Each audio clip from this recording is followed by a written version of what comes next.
Terima kasih Mbak Dinda. Jadi karena background saya ini bukan lagi orang susah Mbak, tapi orang melarat. Jadi bapak ibu saya itu sampai saya dewasa itu nggak punya rumah Mbak. Jadi kita itu pindah-pindah. Sesusah-susahnya orang walaupun dari gedek ibaratnya masih punya rumah. Saya nggak punya rumah. Pindah-pindah. Ngontrak begitu ya? Ya, bahkan sekolah pun saya tidak pernah beli sepatu baru. Iya. Jadi anak dari bude saya. Iya. Ngasih sepatu. Kalau bahasa Jepara namanya lungsuran. Begitupun baju sekolah. Kakak saya SD, saya MI. Saya ambil baju dari kakak saya, logo-logonya kita buangin. Nah, ya kan? Ya. Jadi pernah Mbak Dinda, kita ngontrak di Kudus di desa Jetak Kembang. Ukuran bukan rumah Mbak, itu bekas kandang ayam, demi Allah. Oh iya. Itu terbuat dari gedek. Setiap hujan itu bocor. Dan di belakang itu WC umum. Setiap ada orang buang hajat, kita selalu bau. Dan itu ditempati? Itu kita tempati sangat lama. Nah dari situ saya punya tekad Pak. Saya punya tekad supaya saya ini bisa bermanfaat buat banyak orang. Dan ini asli ya Pak. Saya lulus SMA. Saat teman-teman saya semua pada kuliah, saya jadi kuli Pak. Di pasar Bitingan Kudus. Dari habis maghrib sampai pagi. Saat teman-teman saya mengenyam pendidikan kuliah, setiap hari saya angkat keranjang tomat yang dari bambu itu Mbak. Setiap hari tangan saya berdarah. Kena keranjang itu? Iya. Dan demi Allah, sayur ya? Saya tidak pernah menikmati uang kerja saya. 100% saya berikan ke ibu dan bapak saya. 100%. Itu loh Mbak. Jadi memang banyak orang tanya ke saya, kalau mau sukses intinya satu sih, berbakti ke orang tua. Udah nggak usah banyak teori. Betul. Bener, berbakti orang tua mendoakan kita, apapun cobaan kita bisa lalui. Iya. Adik-adik saya alhamdulillah bisa kuliah.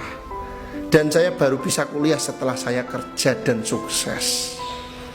Karena saya berkorban adik-adik saya biar kuliah. Dan mohon maaf, rumah yang ditempati ibu saya pun saya yang belikan. Alhamdulillah. Ibu saya ngomong ke saya, Nang, adikmu pengen kuliah akbid, kuli pasar. Bayangkan, akbid Kudus. Oh, Kudus. Nah, salah satu akbid di Kudus. Mungkin ibu mikirnya saya itu kerjanya apa gitu ya, nggak tahu ibu. Kalau saya di pasar itu kuli, saya iyakan saja. Nggak tahu saya dapat duit dari mana, saya iyakan. Waktu adik saya mau masuk kuliah itu, iya, saya utang.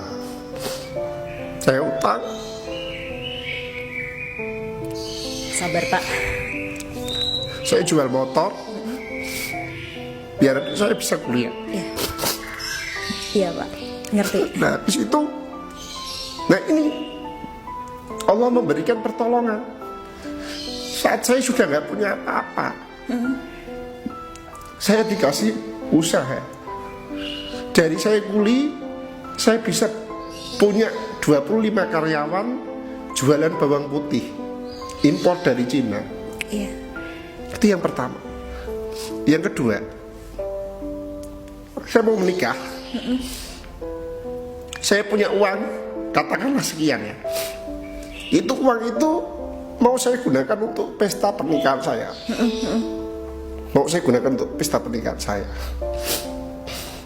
Ibu ngomong sama saya, Nang, waktu itu habis norok rumah. Iya. Habis noroki rumah Mbah, rumahnya masih jelek. Nang, misalnya kamu nikah, terus rumah kondisinya seperti ini, saat ibu ini ada tamu, semua uang saya yang untuk nikah, saya berikan untuk renovasi rumah. 2015 saya nggak punya uang sama Waktu sekali. itu 2015 ya? Iya, Ya. nggak punya uang sama sekali. Saya sudah pasrah. Saya menikah mungkin hanya dengan ijab kabul. Sederhana gitu. Iya, karena saya mau melawan orang tua saya nggak bisa. Iya Pak. Dan seumur hidup saya kepengen pernikahan saya ini loh minimal ada tamu datang gitu loh. Iya. Ya itu, saya doa setiap malam. Iya Pak Mari. Setiap malam saya doa. Mungkin ya anak-anak sekarang kayak gitu belum tentu dikasih orang tuanya. Iya. Saya doa, setiap saya doa saya nangis. Saya cuma pengen pesta pernikahan yang layak. Dan percaya gak percaya, saya dapat uang bonus ya dari perusahaan waktu itu. Hampir 4 kali lipat dari yang tak kasih ke ibu saya. Alhamdulillah. Jadi diganti sama Allah ya. Iya, dan saya diberikan kelancaran dalam semuanya. Belum lagi, ada satu lagi. Habis saya menikah, ibu saya ngomong, "Nang, adikmu ditakokno wong." Saya bangun rumah ini, uang sudah saya plot ke uang ini. Satu-satunya yang saya punya waktu itu motor kesayangan saya, motor Ninja. Saya jual. Iya. Saat ibu saya bilang, saya jual. Dan saya gunakan untuk menikahkan adik saya. Tapi disitulah mukjizat itu ada. Iya. Kalau banyak orang bilang sukses itu bla bla bla, nggak usah percaya. Intinya kalau punya orang tua, senengin orang tuamu. Betul. Senengin orang tuamu. Apalagi kalau kamu seneng orang tuamu hidup susah kualat. Senengin orang tuamu selagi masih ada. Dan tidak ada yang menyangka. Iya.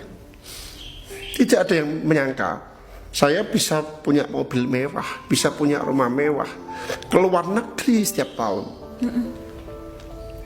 Di situ loh Mbak, dari hidup susah itu loh, kita punya rasa peka. Dan Allah memberikan saya hadiah. Iya. Dari saya taat kepada orang tua saya, ya seperti rumah yang sekarang ini.